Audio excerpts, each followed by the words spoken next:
Chapter 1. The crown that chose the estate sale was dying when I arrived.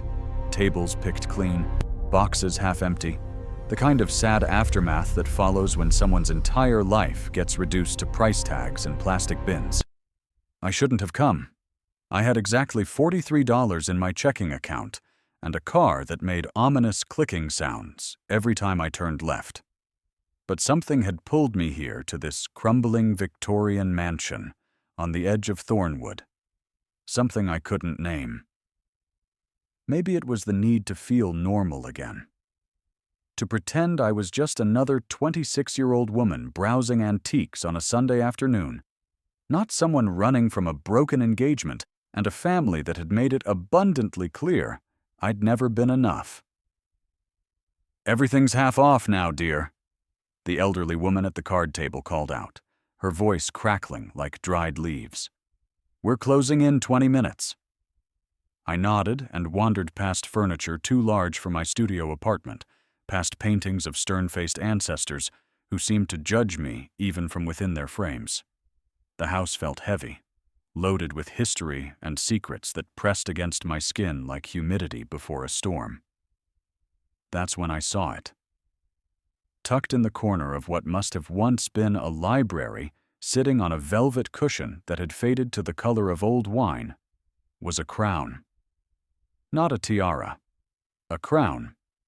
It was unlike anything I'd ever seen, wrought from silver that seemed to shift between metallic and organic, as if it had been grown rather than forged.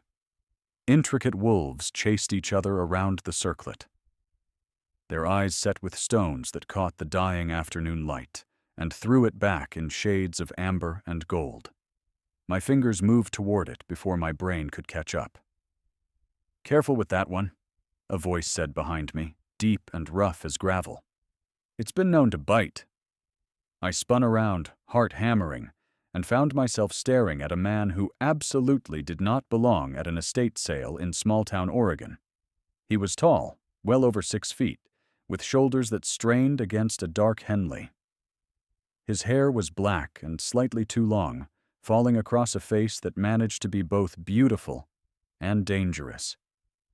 Sharp cheekbones, a jaw that could cut glass, and eyes the color of old gold that seemed to see straight through every defense I'd ever built. "I didn't hear you come in," I managed, hating how breathless I sounded. "I'm quiet." His gaze flicked to the crown, and something dark crossed his expression. "You shouldn't touch that." "Why not?" The question came out more defiant than I'd intended. I was so tired of being told what I shouldn't do, shouldn't want, shouldn't be. Because some things choose their owners, Evelyn, and once chosen, they don't let go. Ice slid down my spine. "How do you know my name?" He didn't answer.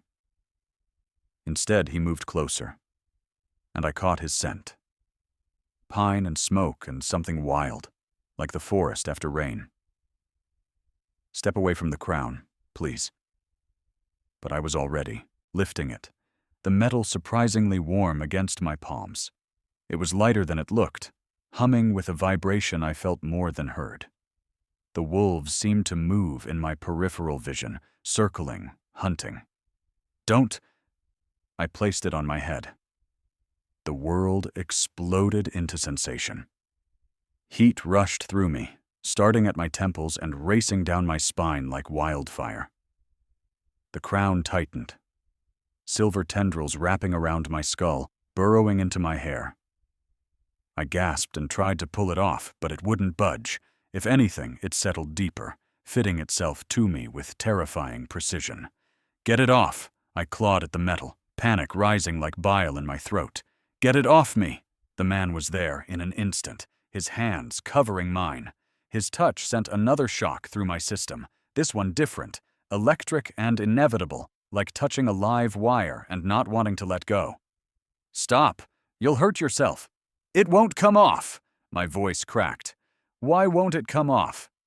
His jaw clenched, gold eyes blazing with something between anger and something else I couldn't name. "Because you put on the Luna crown of the Thornwood pack, and it's been waiting 300 years for someone worthy to claim it. What are you talking about? This is insane. I don't want some weird antique stuck to my head. I yanked harder, feeling the crown pulse against my temples like a second heartbeat. You did something. You're a magician. Or, I'm not a magician, Evelyn. He said my name like a curse and a prayer. I'm Silas Thornwood, alpha of the pack you just accidentally crowned yourself Luna of. I laughed. It came out high and slightly hysterical. Werewolves? You're telling me you're a werewolf? I'm telling you that you're wearing a crown that marks you as mate to whoever leads this pack. And I'm telling you that every shifter within 50 miles just felt it activate. His hands were still on mine, gentle despite the tension radiating through his frame. We need to leave. Now. I'm not going anywhere with you, you absolute lunatic. A howl cut through the air, distant but unmistakable. Then another. And another. They rose and fell in a pattern that sounded almost like language, and the crown on my head responded, warming until it was almost hot. Silas cursed under his breath. They're coming! The other packs will want to contest this. You just became the most valuable person in the supernatural world, and you have no idea what that means. This isn't happening! I stumbled backward, my shoulder hitting a bookshelf. This is not happening! But even as I said it, I knew something fundamental had shifted. I could feel it in the way the air tasted different, sharper. In the way I could suddenly hear the elderly woman's heartbeat from 2 rooms away, steady and slow. In the way I knew that Silas was telling the truth, no matter how impossible it seemed. Another howl, closer this time. Silas's eyes flashed gold, and for just a second, I saw something else looking out from behind them. Something ancient and powerful, and definitely not human. I know you're scared. I know this makes no sense. But if you want to survive the night, you need to trust me. I don't even know you. No, he agreed, his voice dropping to something intimate and dangerous. But the crown does, and it doesn't make mistakes. Glass shattered somewhere in the house. The elderly woman screamed. Silas grabbed my hand. Run! And because my instincts were screaming louder than my logic, I did. Chapter 2. The Safe House. Silas's truck was a beast. Black, mud-splattered, and built like it could drive through a wall without noticing. He shoved me into the passenger seat with surprising gentleness, considering the urgency crackling through his body like static electricity. Seatbelt, he barked, already gunning the engine. I fumbled with the buckle, the crown still pulsing against my temples like it had merged with my nervous system. What about the woman back there? We can't just leave her. She's fine.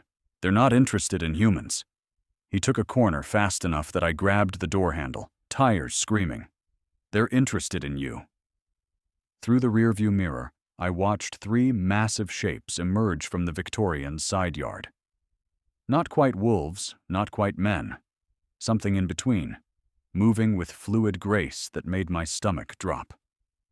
One of them lifted its head and howled, the sound vibrating through my chest even inside the speeding truck. Oh God, I whispered. This is real. This is actually real. Silas's knuckles were white on the steering wheel. Welcome to the world behind the world, Evelyn. I'd apologize for the rough introduction, but you're the one who picked up a magical artifact without asking questions. There was no sign, no warning label that said, "Caution, may bond you to werewolf royalty." Hysteria was creeping back into my voice. How was I supposed to know? Most humans can't even see the crown. He took another sharp turn, heading away from town and toward the dark line of forest that surrounded Thornwood like a living wall. It hides itself, shows up as something mundane, an old picture frame, a jewelry box. The fact that you saw it for what it was means you've got latent sensitivity to our world. I'm not sensitive to anything. I stopped. Because what was I? a failed accountant with a broken engagement, and a family that couldn't wait to remind me of every disappointment? I'm nobody. His gold eyes flicked to me, intense and searching. The Crown disagrees. We drove in silence for several minutes, the town lights disappearing behind us as the forest swallowed the road. I should have been terrified. I was in a truck with a stranger who claimed to be a werewolf, wearing a crown I couldn't remove, being chased by things that shouldn't exist. But underneath the fear was something else. Something that felt almost like recognition. Where are we going? I finally asked. Somewhere they won't follow. Neutral ground. He downshifted as the paved road gave way to gravel, then to dirt. There are rules in our world, laws older than your country's constitution. They can't just take you. The Crown has chosen, and that means something. What does it mean? Exactly? His jaw worked like he was chewing on words he didn't want to say. It means you're under my protection, whether you want to be or not. And if I want this thing off my head, and my normal life back, then you're going to be disappointed. His voice softened slightly. I'm sorry, Evelyn. I truly am. But the crown doesn't come off until you complete the bond, or one of us dies. Those are the only two ways. The casual mention of death made my throat tight. Complete what bond? He didn't answer, just drove deeper into the forest until even the moon disappeared behind the canopy. Finally, the headlights caught on a structure, a cabin, but not the rustic shack I expected. This was beautiful, all wood and stone and huge windows that reflected our lights back like animal eyes. This is neutral ground? I asked as he killed the engine. This is my home. He climbed out, came around to my side before I could open the door. And yes, it's protected, warded by magic older than the pack conflicts. You'll be safe here. Safe. The word felt foreign. I hadn't felt safe in months, not since I'd walked in on my fiancé Marcus with his hand up my best friend's skirt, both of them laughing at some private joke while my world disintegrated. Not since my mother had sighed and said, "Well, Evelyn, you never were very good at keeping a man interested." Hey, Silas's voice cut through the memory spiral. He was standing close enough that I could feel his body heat, studying my face with an intensity that should have been uncomfortable, but somehow wasn't. Where did you go just now? Nowhere important. I climbed out of the truck, grateful when my legs held. The crown pulsed once, and I felt it again. That strange awareness spreading through me like ink in water. I could sense the forest around us, alive and watching. Could feel something like a barrier humming in the air, invisible, but present. I can feel something. Is that the wards? His expression shifted, impressed despite himself. Most humans can't sense them at all, even after putting on the crown. He gestured toward the cabin. Come inside. We need to talk about what happens next. The interior was surprisingly warm. All exposed beams and a stone fireplace that dominated one wall. Books everywhere, leather furniture that looked comfortable rather than decorative. It felt lived in, real. Nothing like the cold, modern apartment Marcus and I had shared, all white walls and sharp edges. Silas moved to the kitchen, pulling down glasses and a bottle of amber liquid. You drink whiskey? Not usually. Tonight's a good night to start. He poured 2 fingers in each glass, handed me one. Our fingers brushed, and that electric shock hit again. Stronger this time. His eyes flashed gold, and he stepped back quickly, running a hand through his dark hair. Sorry, the crown, it intensifies things. What things? I took a sip, the whiskey burning pleasantly down my throat. The mate bond. He said it like the words cost him something. The crown was created to identify the perfect match for whoever leads the pack. It reads your soul, Evelyn. finds the one person who could stand beside them as an equal. And once it chooses, he drained his glass in one swallow. It's damn near impossible to resist. My heart was doing complicated things in my chest. You're saying I'm your mate? Your soulmate? I'm saying the Crown thinks so. His voice was rough. But you're human. You don't understand our world. You didn't choose this, any of this, and the last thing I want is for you to feel trapped. Too late, I said, gesturing to the crown still firmly attached to my head. I'd say trapped is exactly what I am. Something like pain crossed his face. I'll find a way to free you. There has to be something in the old texts, some loophole. Why? The question came out sharper than I intended. Why do you want me gone so badly? He turned away, bracing his hands on the counter, and I saw the tension in every line of his body. Because you deserve better than being forced into a world you never asked for. Because I've seen what this life does to people. And because what? His voice dropped to barely a whisper. Because the Crown might be wrong about me. Chapter 3.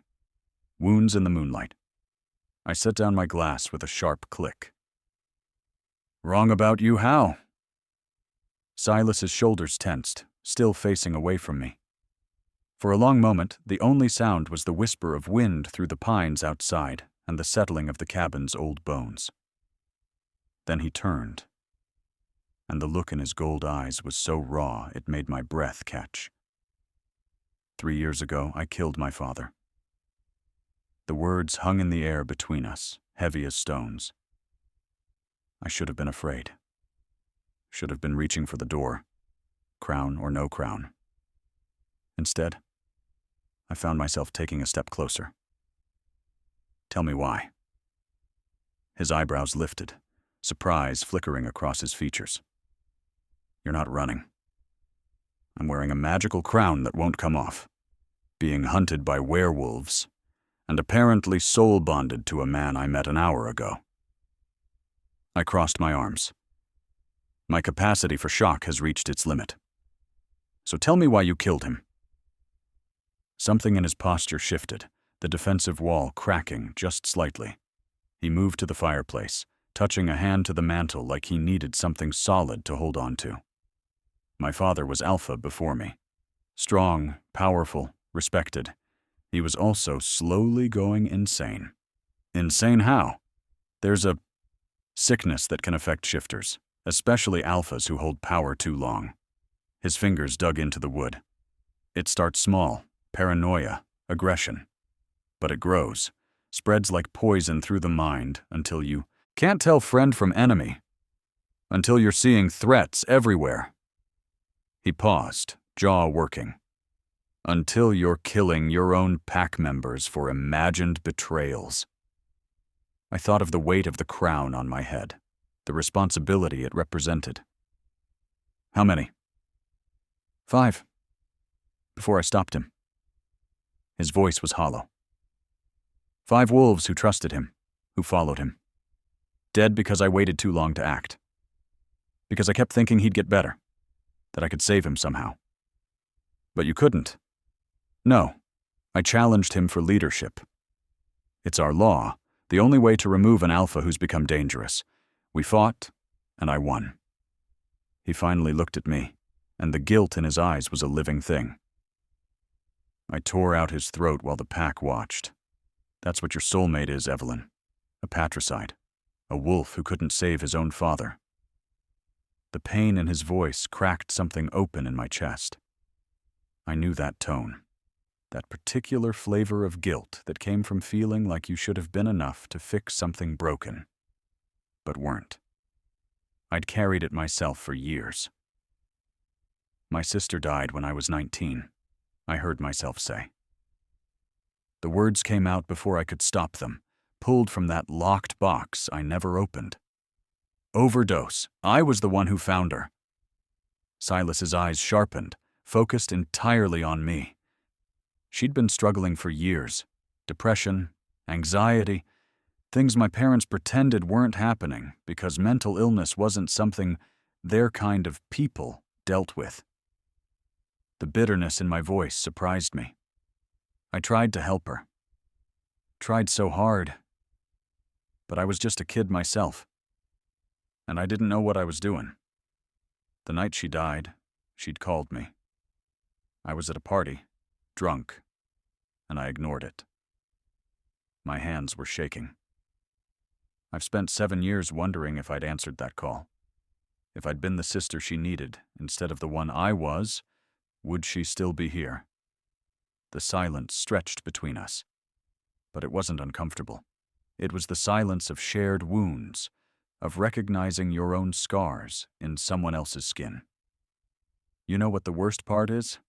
I continued, my voice barely above a whisper. Everyone told me it wasn't my fault, that I couldn't have saved her, that addiction is a disease, and I was just a kid. But it never helped, because I knew I could have tried harder, should have been better. Silas moved then, crossing the distance between us in 3 long strides. He didn't touch me, but he was close enough that I could feel the heat radiating from his body, could see the flecks of darker gold in his eyes. How long did you carry that before you realized it wasn't true? Who says I've realized it? Because you just told me I couldn't have saved my father. His voice was soft, devastating. You heard what I did, and your first instinct wasn't horror. It was understanding. You saw past the act to the impossible choice behind it. That's not something someone does if they're still drowning in their own guilt. I wanted to argue, but the words wouldn't come, because he was right. I'd heard his confession, and felt no fear, only recognition. Only the knowledge that sometimes love meant making choices that broke you, and living with the pieces afterward. Maybe we're both just damaged, I said finally. Maybe. He lifted his hand slowly, telegraphing the movement, giving me time to pull away. When I didn't, his fingers brushed my cheek so gently I barely felt it. Or maybe that's why the crown chose us, because we understand that strength isn't about being unbreakable. It's about what you do with the broken pieces. The touch sent warmth cascading through me, the crown pulsing in response like it was pleased. I should have stepped back. Should have reminded myself that I'd just escaped one failed relationship and had no business falling into whatever this was. But I was so tired of running from things that felt real, just because they scared me. I'm not ready for this, I admitted. Any of this. I don't know your world. I don't understand the rules, and I sure as hell don't know how to be someone's mate. Good, Silas said, and there was a hint of a smile in his voice now, soft and genuine. Because I don't know how to have a mate. Especially not a human one who sees magical crowns and picks them up without hesitation. That was probably not my smartest moment. Or maybe it was fate. His thumb traced my cheekbone, and I felt myself leaning into the touch, despite everything. The crown has never been wrong, Evelyn. Not in 300 years. It doesn't choose based on perfection. It chooses based on truth, on who someone really is beneath all the armor and fear. And what did it see in me? His eyes held mine, intense and unflinching. Someone strong enough to wear it. Someone brave enough to choose their own path, even when it leads somewhere terrifying. He dropped his hand, stepping back, and I immediately missed his warmth. But you need to choose, Evelyn. Not because a magical artifact says so, because you want to. Before I could respond, a howl split the night, close, too close, despite the wards. Silas's entire body went rigid, his eyes flashing full gold as his head snapped toward the window. That's not possible, he breathed. No one should be able to get through the window exploded inward in a shower of glass and fury. Chapter 4. Blood and Boundaries. The creature that crashed through the window was nightmare made flesh, 7 feet of muscle and fur, caught between wolf and human in a form that nature never intended. Its eyes burned amber red, fixed on me with single-minded hunger. Silas moved faster than thought, placing himself between us. His body rippled, bones cracking and reforming with sounds that made my stomach lurch. In seconds, he'd shifted into something magnificent and terrifying, a massive black wolf with those same gold eyes, easily the size of a small bear. The intruder lunged. They collided mid-air with a sound like thunder, all fangs and claws and rage. I stumbled backward, the crown burning hot against my temples. And suddenly I could feel what was happening. Every movement, every intention. It was like the fight was happening inside my head as much as in front of me. Silas had the advantage of size and speed, but the other wolf fought with desperate fury. They crashed into the furniture, reducing a coffee table to splinters. Blood, dark and viscous, splattered across the hardwood floor. I couldn't tell whose. "Stop!" The word tore from my throat, powered by something I didn't understand. The crown flared with light, silver and gold, and both wolves froze mid-strike. The intruder's head swung toward me, confusion breaking through the bloodlust in its eyes. Then it shifted, bones snapping back into human form. A man, young, maybe early 20s, with shaggy brown hair and a face that would have been handsome if not contorted with pain and anger. "You're her," he panted, blood running from a gash on his shoulder. "The new Luna. They said you were just a human, but that voice, that's real power." Silas shifted back as well, rising to his full height. He was naked, blood streaming from claw marks across his ribs. But his attention never left the intruder. "Cade, what the hell are you doing? This is neutral ground. You've broken sacred law." "Sacred law?" Cade laughed bitterly.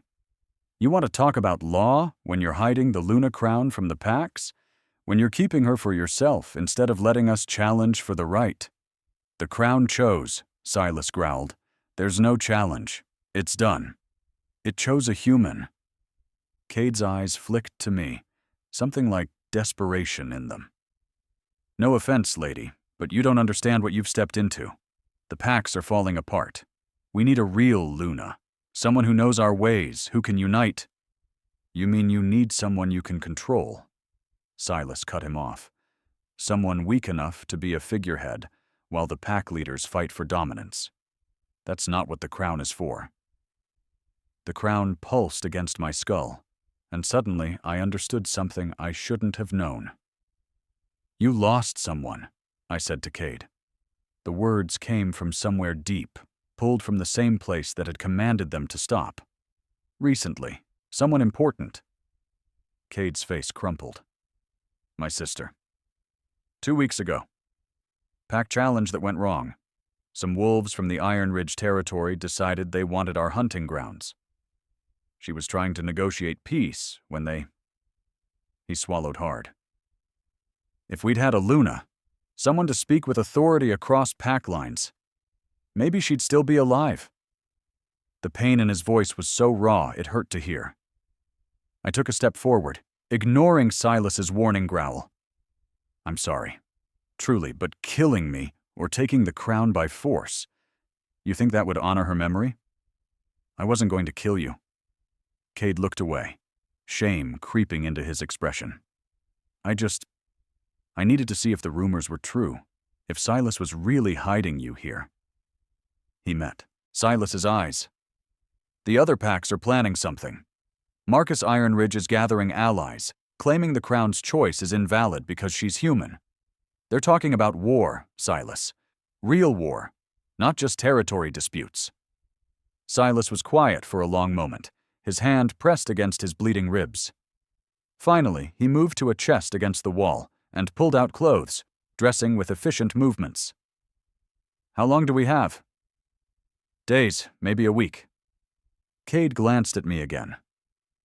"I know I broke the rules coming here, and I'll accept whatever punishment." "You're bleeding," And you came to warn us, Silas interrupted. Sit down before you pass out. I'll get the first aid kit.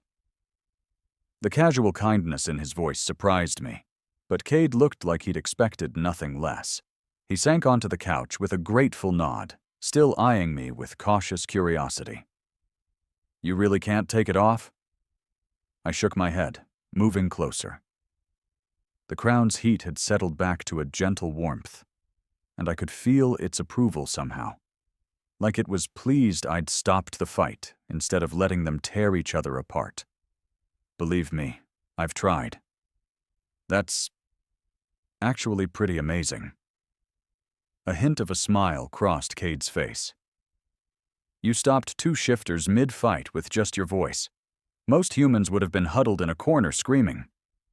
Most humans haven't had the week I've had. I studied the wound on his shoulder. 4 parallel gashes, deep but clean. This needs stitches. I'll heal on my own. Shifter metabolism. Not fast enough if you're losing this much blood. I looked toward where Silas had disappeared into what I assumed was a bathroom. Do you have actual medical supplies or just werewolf stubbornness? Silas returned with a large first aid kit and something that might have been amusement in his eyes. Both. You know how to stitch? My sister used to climb trees and fall out of them regularly. I got pretty good at field medicine. The memory came with less pain than usual, softened somehow by the evening's surreal events. Sit still, Cade. This is going to hurt. For the next 20 minutes, I cleaned and stitched wounds on 2 werewolves in a cabin in the middle of nowhere, while wearing a magical crown that had apparently decided I was qualified to be supernatural royalty. Cade talked while I worked, telling stories about his sister, Hannah her name was, and the pack she'd loved. Silas added details here and there, and I started to understand the world I'd stumbled into wasn't just about dominance and violence. It was about family, loyalty, traditions that ran deeper than blood. You're gentle, Cade said as I tied off the last stitch. Hannah would have liked you. Something in my chest tightened. I wish I could have met her. Maybe you can still help her pack. Help all the packs. He stood, testing his shoulder. If you're willing to try. I don't even know where to start. Silas's hand found my shoulder, warm and steady. We'll figure it out. Together.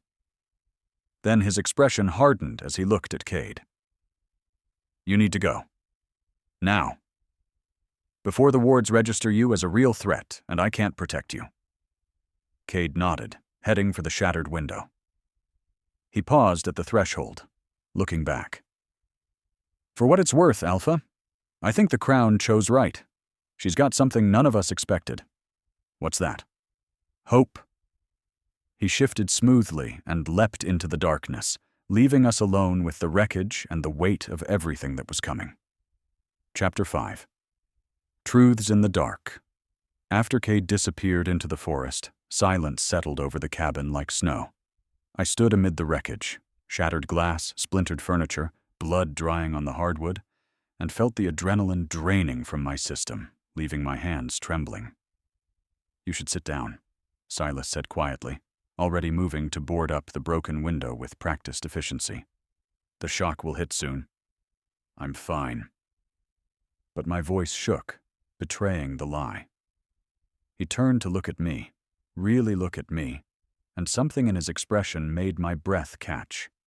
You commanded 2 shifters in full battle rage to stop, then calmly stitched us up like you've been dealing with werewolf politics your whole life. You're allowed to not be fine, Evelyn. The gentleness in his voice was somehow worse than the violence had been. It cracked something open inside me. And suddenly I was shaking. Really shaking, my knees going weak. Silas caught me before I could fall, guiding me to the couch with hands that were impossibly careful. Breathe, he murmured, crouching in front of me. Just breathe. You're safe. A wolf just crashed through your window trying to get to me. Your world is planning a war over this thing on my head. I touched the crown, its metal warm and alive beneath my fingers. How is any of this safe? It's not. he admitted. And I'm sorry. If I could take this burden from you, I would. Would you? The question came out sharper than I intended. Because from where I'm sitting, everyone seems to think I'm either a prize to be won or a symbol to be used. Except I'm just a person, Silas. A completely ordinary person who can't even keep her own life together, let alone unite supernatural packs. He was quiet for a moment, studying my face with those unnerving gold eyes. Then he did something unexpected. He sat beside me, close enough that our shoulders touched, and stared at the boarded-up window instead of at me. You want to know what I see when I look at you? His voice was low, intimate. I see someone who walked into danger to warn a stranger that I was coming. Someone who asked me why before judging me for killing my father. Someone who felt Cade's pain and tried to ease it, even though he'd just attacked us. He paused. That's not ordinary, Evelyn. That's extraordinary, and it terrifies me. I turned to face him, confused. Why would that terrify you? Because the crown is never wrong. His jaw clenched. And if it chose you as my mate, that means you're exactly what I need. What the pack needs. But needing someone and being good for them, those aren't the same thing. What do you mean? He stood abruptly, pacing to the fireplace. The flames cast his shadow long across the floor, making him look larger, more dangerous. My father went mad because he held power too long, bore responsibility for too many lives for too many years. The weight of it poisoned him. He gripped the mantle, knuckles white. I'm 29 years old, Evelyn. I've been alpha for 3 years, and already I can feel it sometimes. The paranoia creeping in, the weight of every decision, every life that depends on me making the right choice. Horror dawned cold in my stomach. You think you're going to end up like him? I think it's a possibility I can't ignore. He turned back to face me. Which means bonding with you, tying your life to mine. It's selfish. It's putting you at risk of watching me become the monster he did. I stood, anger flaring hot and bright. That's the stupidest thing I've ever heard. His eyebrows shot up. Excuse me? You think because your father got sick, you're automatically doomed to the same fate? That's like saying because my sister struggled with addiction, I will too. It's lazy thinking, Silas, and it's an insult to both of us. It's not the same, isn't it? I moved closer, the crown humming with approval. You're so busy expecting to fail that you won't even consider you might succeed. You won't consider that maybe having someone to share the burden with is exactly what prevents that kind of breakdown. I jabbed a finger at his chest. Your father was alone, wasn't he? He didn't have a Luna. He carried everything by himself until it crushed him. Silas caught my hand, his grip gentle but firm. And what happens when the weight crushes me anyway? When you've given up your humanity, your normal life, and I still end up, then I'll do what you did for your father. I interrupted. I'll make the hard choice. I'll challenge you, stop you, whatever it takes. Because that's what love is, isn't it? Not the pretty parts. The hard parts? The parts where you stay even when it's terrifying. The word love hung between us, too big and too soon. But I couldn't take it back. Didn't want to. Because somehow, impossibly, it was true. Maybe it was the crown's influence, or maybe it was something deeper, recognition of a kindred soul, someone who understood what it meant to carry guilt and keep moving forward anyway. You don't know me well enough to love me, Silas said, but his voice was rough, and he hadn't let go of my hand.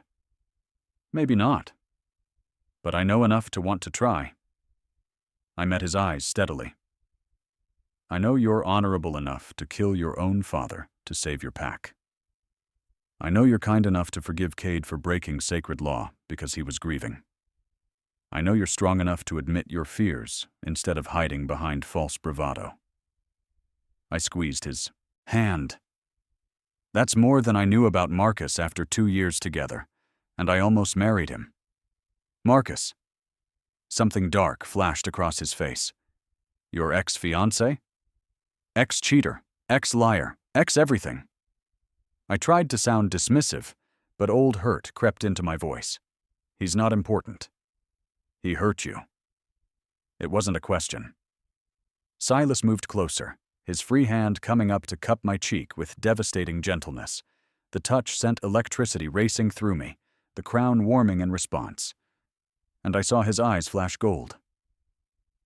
He made me feel small, I admitted. Like I was never quite enough. Never interesting enough. Pretty enough. Successful enough. Like I should be grateful he put up with me at all. A low growl rumbled through Silas's chest. Where does he live? Despite everything, I laughed. You can't just go threaten my ex-boyfriend. Can't I? But there was humor in his eyes now, warm and genuine. I'm an alpha. Threatening people is basically in my job description. Your job description is protecting your pack and maintaining peace. You're part of my pack now. The crown made sure of that. His thumb traced my cheekbone, and I shivered. Which means anyone who hurt you is my concern. That's very territorial of you. You have no idea.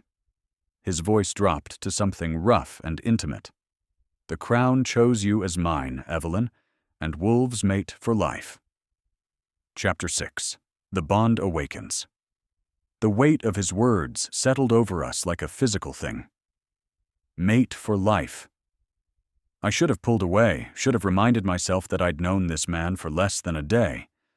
But the crown pulsed warm against my temples, and something deeper than logic whispered that this was right, that this was home. You're doing it again, Silas murmured, his hand still cradling my face. Doing what? Going somewhere else in your head. Every time things get intense, you disappear. His thumb traced my lower lip, and my breath hitched. Where do you go? Somewhere safe. Somewhere I can't get hurt. The honesty surprised me, but there was something about the way he looked at me, like I was precious, important, that made me want to be truthful. It's a habit, one I'm trying to break. Don't. His voice was rough. Don't break anything about yourself for me or anyone else. Just maybe let me come with you sometimes? To those safe places?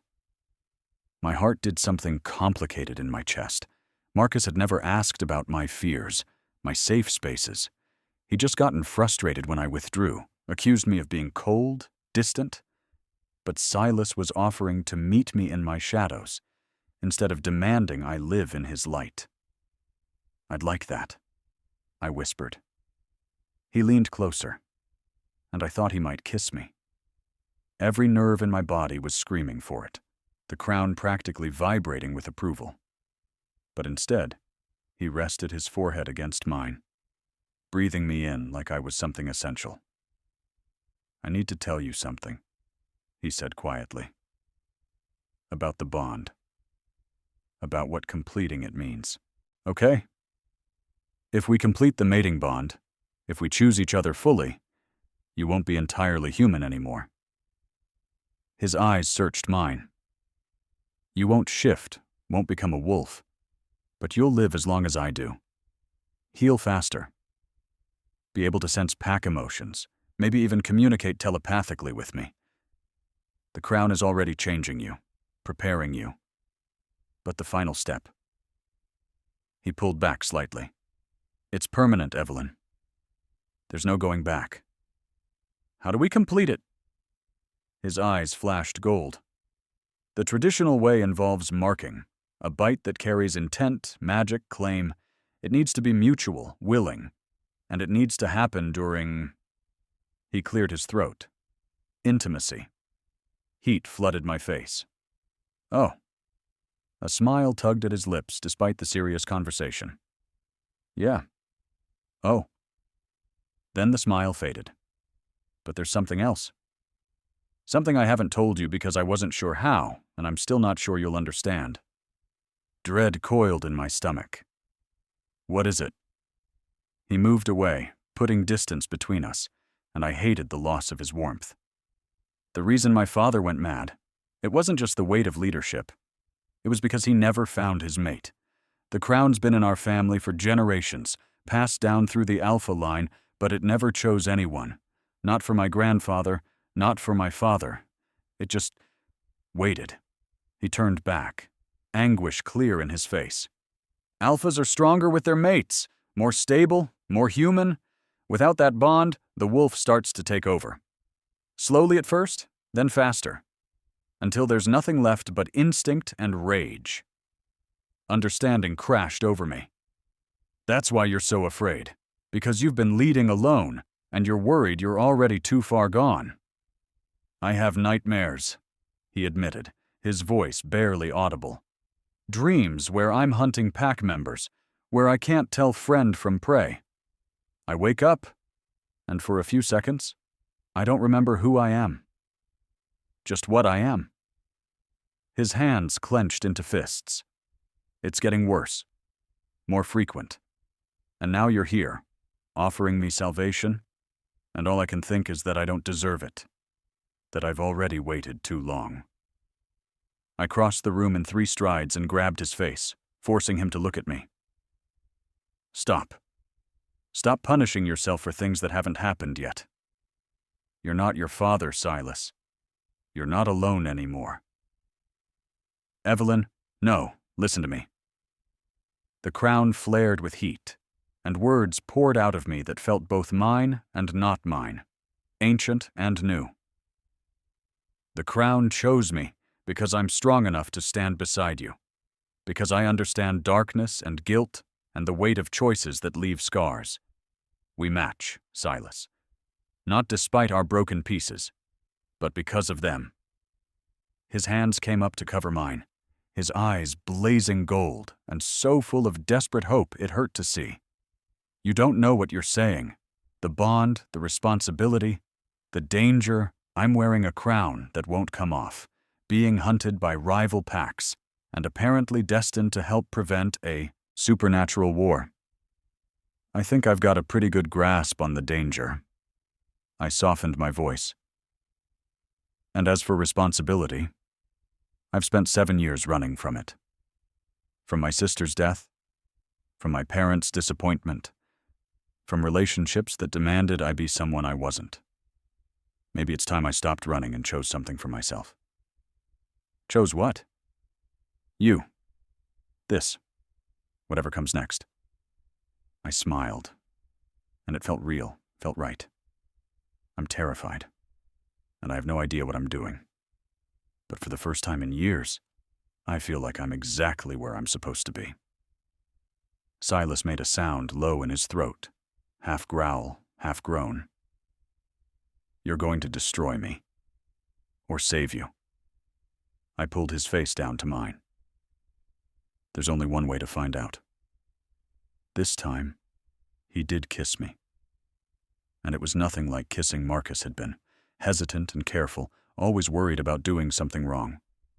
This was fire and inevitability, like lightning striking the same place twice, and finding it had been waiting all along. The crown blazed with heat and light, and I felt something shift inside me, like a lock turning, a door opening to rooms I'd never known existed. I could feel his emotions now, crashing over me in waves. Desire and fear and hope and something so tender it made my eyes sting. And beneath it all, the wolf, wild and dangerous and mine, recognizing me as surely as I recognized it. When we finally broke apart, both breathing hard, his eyes were full gold and glowing in the dim light. That wasn't completion, he said roughly, but it was a promise. The bond is waking up, reaching for you. You'll start feeling more. Emotions from the pack, from me. The connection is opening. I can feel you now, I whispered, pressing my hand over his heart. Your wolf. It's not as scary as you think it is. You haven't seen it truly loose. Maybe not. But I've seen you, Silas. All of you. And I'm not afraid. A howl split the night, different from before, multiple voices joining in harmony and discord. Silas's head snapped toward the sound, his body going rigid. They're here, he said grimly. The other alphas, they've come to contest the crown's choice. I straightened my shoulders, feeling the crown settle more firmly on my head. Then I guess it's time I met my new pack. All of them. His hand found mine, strong and sure. Together? Together. Chapter 7. The gathering storm dawn was breaking over the forest when we stepped outside, the sky bleeding pink and gold through the trees. But the beauty of the morning was undermined by what waited in the clearing beyond Silas's cabin. Wolves. Dozens of them, in various states between human and beast. Some stood on 2 legs, others on 4. All of them had their eyes fixed on us, on me, with an intensity that made my skin prickle. The crown grew heavy on my head, not physically, but with the weight of their attention, their judgment, their hunger. Stay close, Silas murmured, his hand tight around mine. Don't show fear. They can smell it, and it makes them push harder. Comforting, I muttered. But I lifted my chin and met their stares as we walked forward. A man separated from the pack, tall, with silver-streaked hair and eyes like chips of ice. He was older than Silas, maybe mid-40s, but moved with the coiled grace of something deadly. The wolves parted for him like water around a stone. Silas Thornwood, he said, his voice carrying across the clearing. 3 years you've led alone. 3 years the crown sat silent in that estate, hidden away where no one could claim it. And now suddenly, conveniently, it chooses. His gaze raked over me with unconcealed disdain. A human. How disappointing. Marcus Ironridge. Silas's voice was cold, controlled. The crown doesn't ask our permission. It chooses who it chooses. Does it? Or did you manipulate a naive human into putting it on, knowing it would bind her to you? Marcus smiled, and there was nothing kind in it. After all, what better way to secure your power than to fake a mate bond? Anger flared hot in my chest. But before I could speak, another figure pushed through the crowd. A woman this time, petite but radiating authority, with copper hair and amber eyes. Careful, Marcus. You're accusing an alpha of breaking sacred law. That's a challenge in itself. Marina Silverpaw. Silas nodded to her with what seemed like genuine respect. I didn't expect you to travel this far. I'm curious. She moved closer, studying me with sharp intelligence. The crown has been dormant for over a century. Suddenly it activates for a human girl? Her head tilted. Either this is the most elaborate fraud in pack history, or something extraordinary is happening. I want to know which. There's one way to find out. A third voice called. Younger, eager, dangerous. A man who couldn't have been more than 25 stepped forward, all lean muscle and cocky confidence. Test her. If she's really chosen by the crown, she'll have the Luna's gifts, the ability to command, to judge, to see truth. Dominic Ashwood, Silas growled. This isn't... I'll do it, I interrupted, surprising myself. The crown pulsed approval, and I felt that strange power rising in me again. The same force that had stopped Silas and Cade mid-fight. Whatever test you want, I have nothing to hide. Silas's hand tightened on mine. Evelyn, you don't have to prove anything to them. Yes, I do. I looked up at him, willing him to understand. If I'm going to wear this crown, I need to earn their respect, not hide behind you. Something fierce and proud flickered in his eyes. He released my hand slowly, stepping back to give me space. "All right, but I'm right here." Marina smiled. A real smile this time, approving. "The test is simple. A Luna must be able to read the pack, to sense lies and truth, to see into hearts. 3 of us will tell you something. You tell us which one is lying." "That's not a fair test," Silas protested. "She's had the crown less than a day. Those gifts take time to develop. Then she'll fail, and we'll know the bond is false." Marcus crossed his arms. "Unless you're afraid, Thornwood? Afraid we'll discover your little scheme?" I could feel Silas's rage through our nascent bond, hot and barely controlled. "It's okay," I told him quietly. "Let them try." Marina went first, moving to stand directly in front of me. Her amber eyes were kind but assessing. "I killed my mate 20 years ago because he betrayed our pack to hunters. I've never forgiven myself." The crown warmed, and suddenly I could feel her, the deep well of grief and guilt that mirrored my own, the love that still ached like an open wound. "Truth," I said softly. "And you shouldn't carry that guilt. He made his choice. You made yours to protect your family." Her eyes widened. "How did you—" "Next," Marcus interrupted, stepping forward. His ice-blue gaze bore into mine. "I challenged 3 alphas to expand my territory. All of them deserved what they got.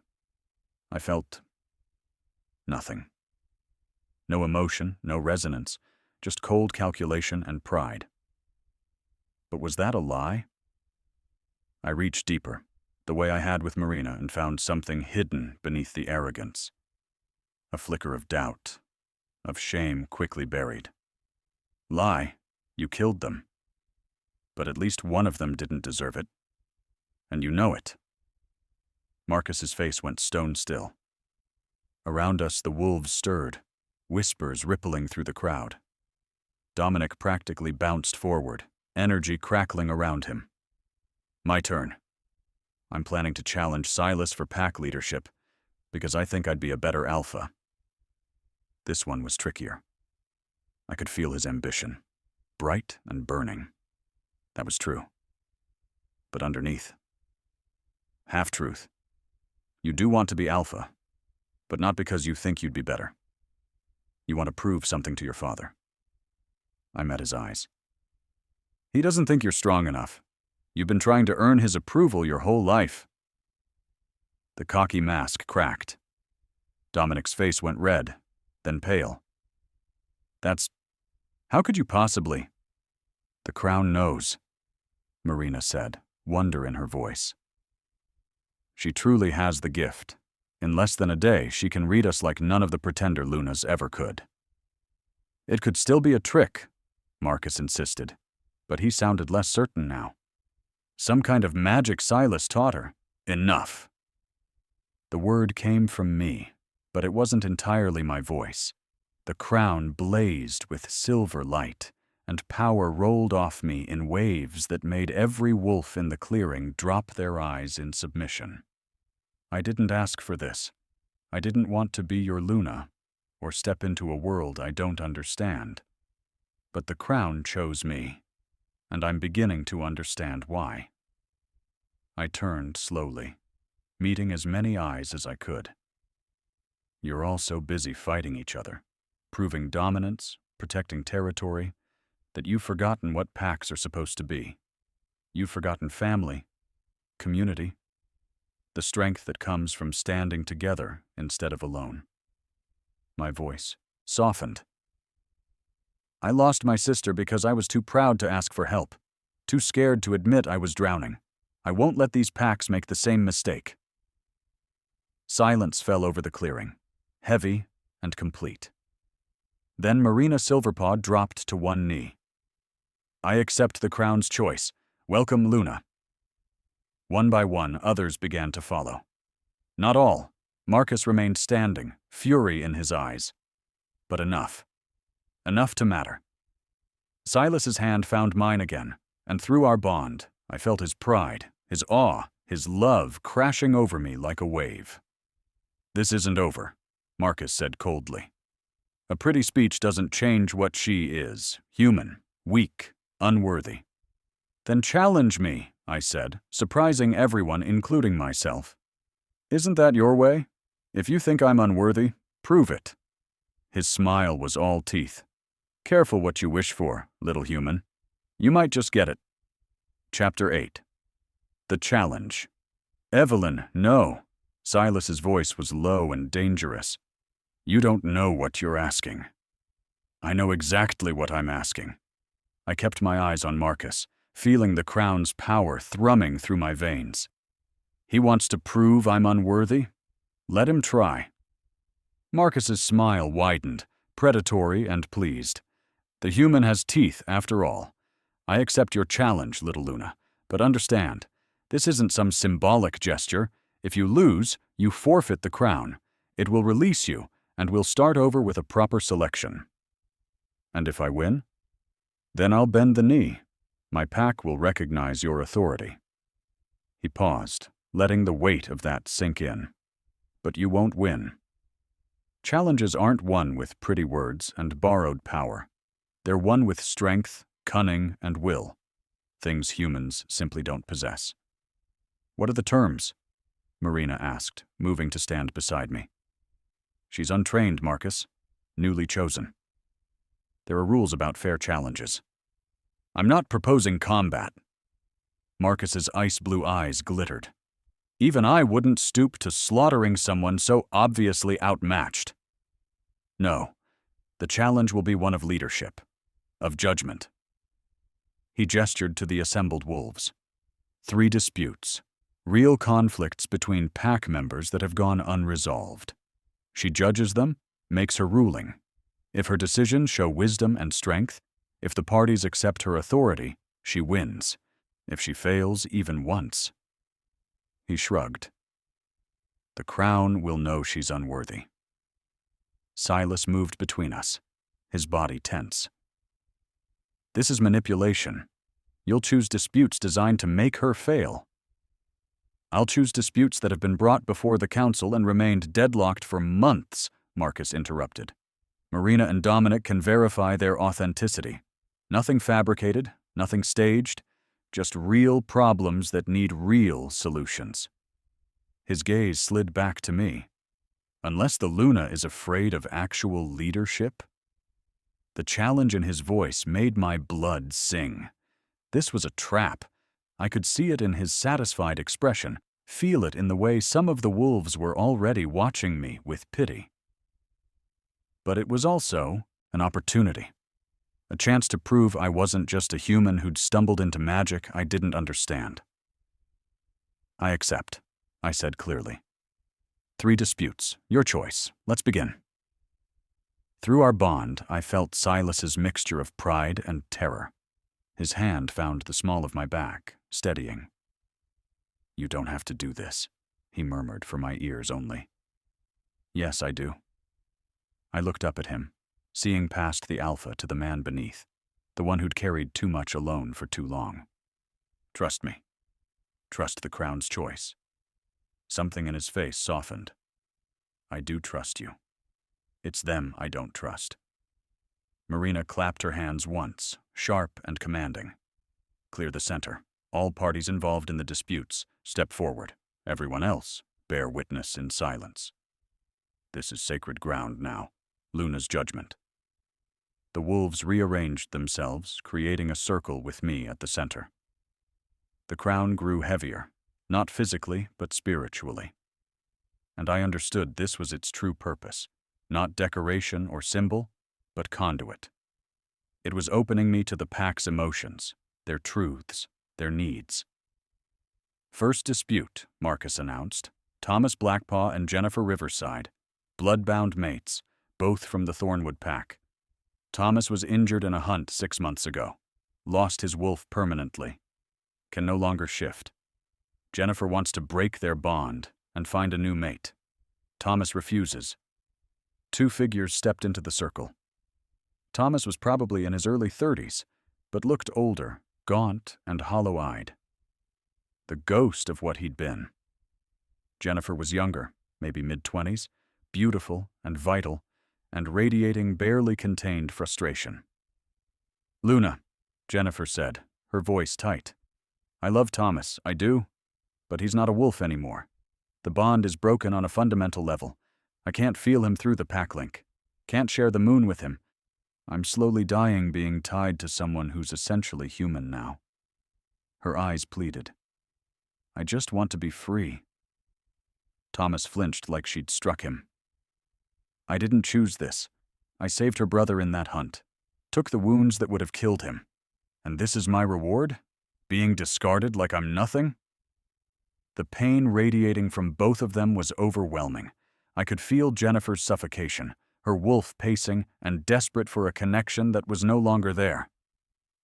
But I could also feel Thomas's devastation, his identity shattered, clinging to the one thing that still made him feel like he belonged. "Marcus chose well," Silas said quietly. "There's no good answer. Either way, someone suffers." But the crown was showing me something else. Not just their surface emotions, but the deeper truth beneath. I moved closer to Jennifer, and she straightened under my scrutiny. "You love him," I said. "That's true. But you also resent him. Not for getting injured, for surviving. Because his brother died in a challenge 3 months before Thomas's accident. And you were supposed to mate with him. Weren't you? Thomas was second choice. Consolation prize." Jennifer's face went white. Around us, wolves stirred, shocked murmurs rising. "And you?" I turned to Thomas. "You're not fighting for your mate. You're fighting because letting her go means admitting you're not a wolf anymore. Means facing what you've lost. You'd rather keep her trapped and miserable than deal with your own grief." Thomas's jaw clenched. "That's not... It is." The crown pulsed, and I felt the truth of it in my bones. "You both deserve better. Jennifer, your bond is breakable, but only because it was never complete to begin with. You went through the motions, but you never fully chose each other. Thomas, you deserve a chance to build a new life. Maybe even with someone who could love you as you are now, not mourn what you were." I took a breath, feeling the weight of judgment settle on my shoulders. My ruling. The bond is dissolved. But Thomas remains pack. He may not shift, but he has value beyond that. Jennifer, you're free, but you'll spend the next 3 months helping Thomas transition, finding his new place in the pack. You owe him that much for his sacrifice." Silence. Then Thomas's shoulders sagged with something like relief. "I accept the Luna's judgment." Jennifer hesitated, then nodded slowly. "It's fair. More than fair." She looked at me with new respect. "Thank you, Luna." Marina smiled. "Well done. The crown chose wisely indeed." But Marcus's expression was unreadable. 1 down, 2 to go, and they get harder from here. He gestured, and 2 more wolves stepped forward, one I recognized with a jolt of shock. Cade stood there, bruised and bandaged from our earlier encounter. Beside him was an older man with the same shaggy brown hair and desperate eyes. "Second dispute," Marcus said with dark satisfaction. "Cade Riverside and his father, Robert. The question is simple. Did Cade's sister die because of cowardice or courage? And what does the pack owe her memory?" Cade's face crumpled with grief and rage, and I felt the trap snap shut. This wasn't just a dispute. This was personal. Marcus had chosen the one conflict that would tear at both me and Silas, because we'd both lost family to impossible choices, and he was watching with predatory patience, waiting for me to fail. Chapter 9. Judgment and Truth. The clearing felt like it was holding its breath. Cade wouldn't meet my eyes, his whole body trembling with barely contained emotion. His father, Robert, stood rigid as stone, grief carved into every line of his weathered face. "Explain the dispute," I said quietly, though the crown was already feeding me fragments, images, emotions, the sharp edge of unresolved trauma. Robert spoke first, his voice hollow. "My daughter Hannah went to negotiate with the Iron Ridge Border Patrol 2 weeks ago. Cade was supposed to go with her, watch her back. He stayed behind. Said he had a bad feeling, that something was off. She went alone." His hands clenched into fists. "They killed her. Ripped her apart while she tried to. Talk peace. If Cade had been there, I would have died too," Cade interrupted, his voice raw. "Dad, I knew something was wrong. My instincts were screaming at me. Hannah felt it too. She told me to stay back, to get help if she didn't return in an hour.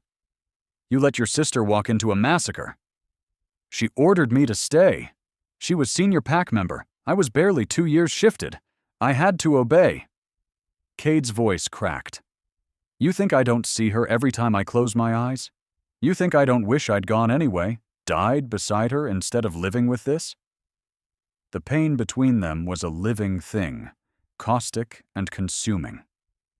Through the crown, I could feel the truth of both their perspectives. Robert's rage that masked unbearable grief. Cade's guilt that was slowly poisoning him from the inside.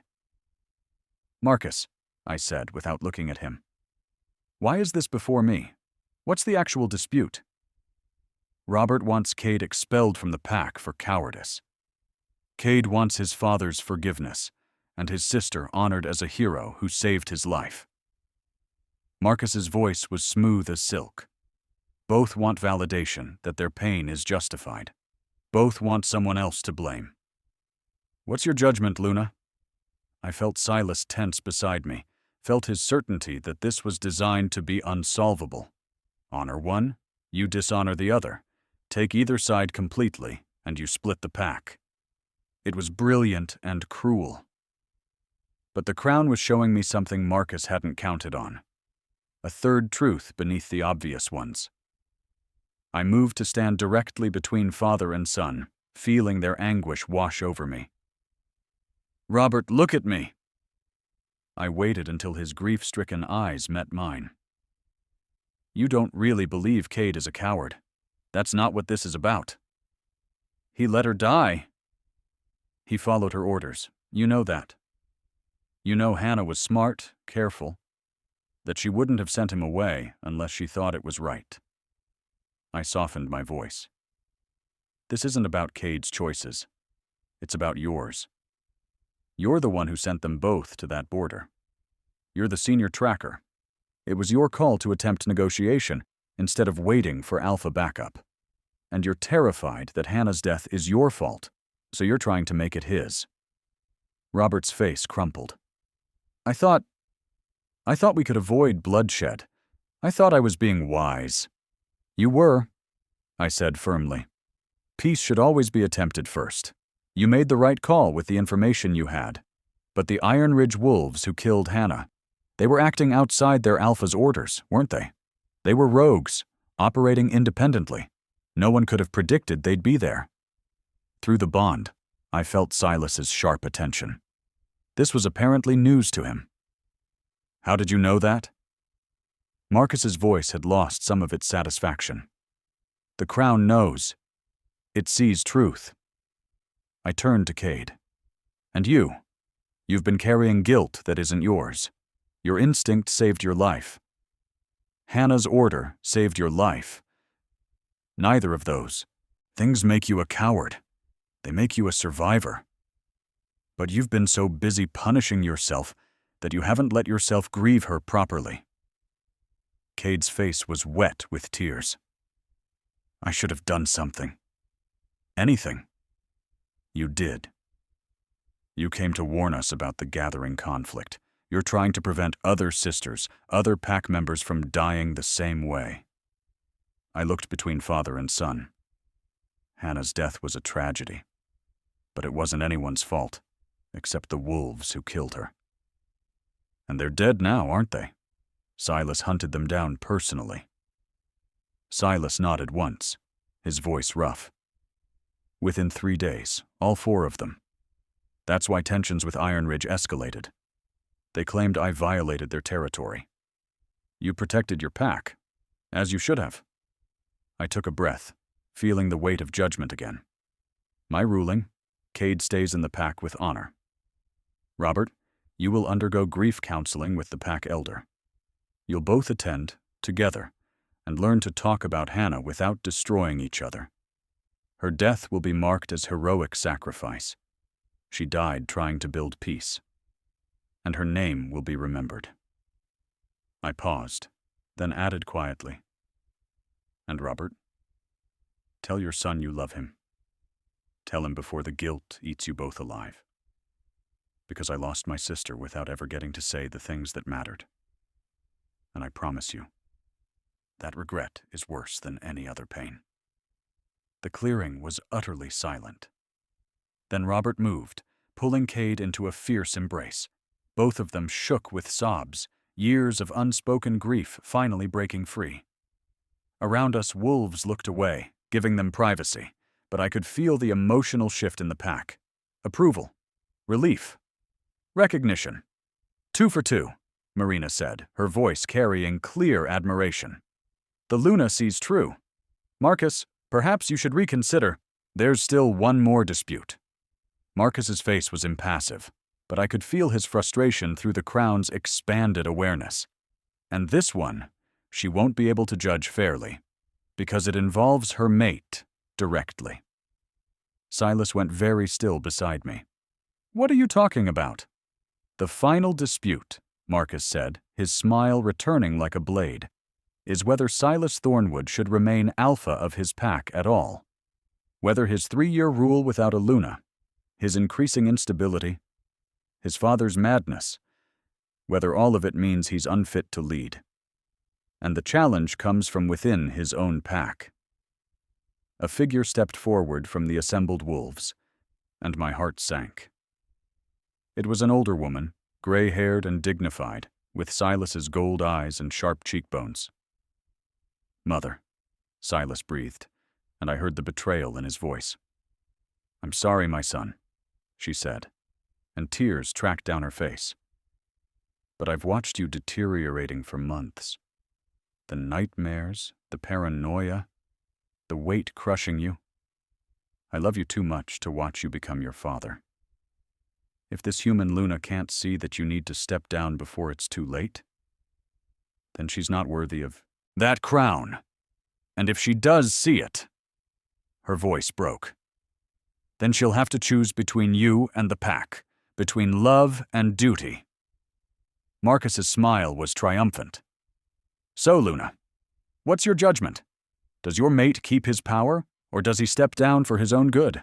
Choose wisely, because this time someone you love will suffer no matter what you decide.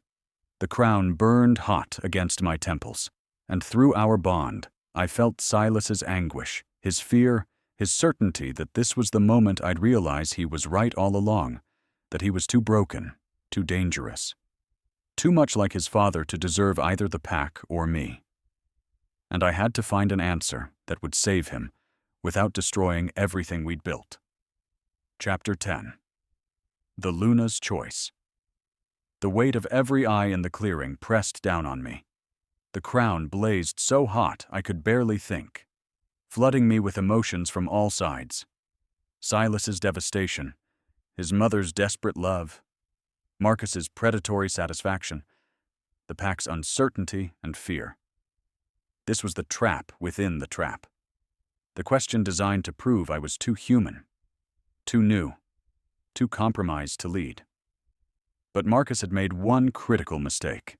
He'd assumed I'd see this as a choice between Silas and the pack, that I'd sacrifice one to save the other. He didn't understand that the crown had already shown me a different path. Before I give my judgment, I said, my voice carrying across the clearing with unexpected strength, I need to understand the full accusation. Eleanor Thornwood. I addressed Silas's mother directly. You say your son is deteriorating, becoming unstable like his father. Tell me specifically what you've witnessed." Eleanor's face was anguished, but she spoke clearly. "The nightmares started 6 months ago. He wakes screaming, sometimes shifts involuntarily in his sleep. 3 weeks ago, I found him in the forest at dawn, covered in blood. A deer he'd killed and couldn't remember hunting. He's forgetting chunks of time, becoming more aggressive in pack meetings. And last month," she swallowed hard. "Last month he nearly attacked Cade during a disagreement, caught himself at the last second, but the loss of control is there. Growing." Murmurs rippled through the crowd. Silas stood frozen, his face carved from stone. But through our bond, I felt his shame burning like acid. He hadn't told me any of this, had hidden it, probably thinking he was protecting me. "And you believe," I continued, "that stepping down as alpha would stop this progression?" "I believe the weight of leadership is killing him," Eleanor said, tears streaming freely now. "Just like it killed his father. If he steps down, shares the burden, maybe he can heal. Maybe he can survive." "Or maybe," Marcus interjected smoothly, "the madness is already too far gone. Maybe the only merciful thing is to remove him entirely. Put him somewhere he can't hurt anyone when he finally breaks." Silas's control shattered. He lunged toward Marcus with a snarl, his eyes flashing full gold, his body beginning to shift.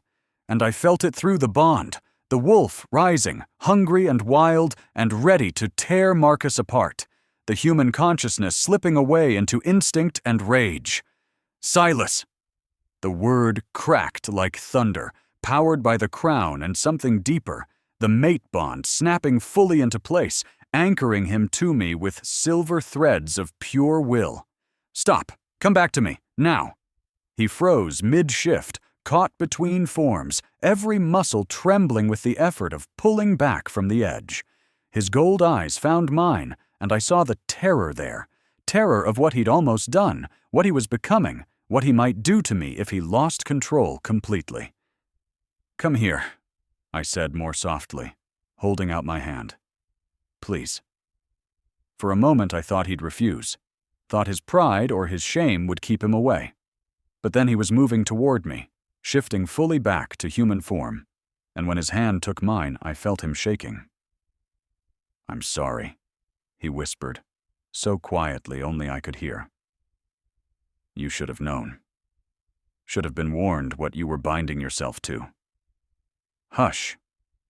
I pulled him closer, my other hand coming up to cup his face, forcing him to look at me. Through the bond I pushed everything I was feeling, not fear or disgust, but understanding. Love. Certainty. "I see you, Silas, all of you. And I'm not afraid. You should be. Well, I'm not."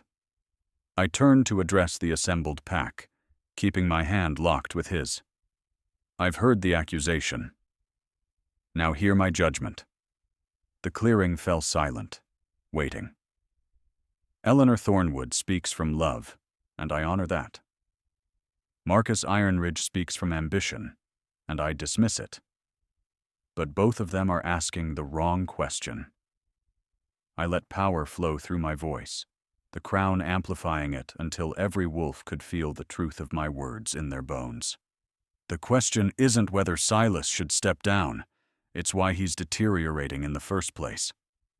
"The madness," Marcus started, "is a symptom, not the cause, and the cause is exactly what Eleanor identified. He's been bearing the weight alone." I squeezed Silas's hand. "Your father went mad because he led without a Luna for 40 years. The crown sat dormant, offering no help, no balance, no one to share the burden. He tried to be everything to everyone, and it broke him." I could feel understanding beginning to dawn in the pack, pieces clicking into place. But Silas has only led for 3 years. 3 years, and he's already showing symptoms? That's not natural progression. That's accelerated deterioration. And I know why. I met Eleanor's eyes. You all do, if you think about it. Silas isn't just carrying the normal weight of leadership.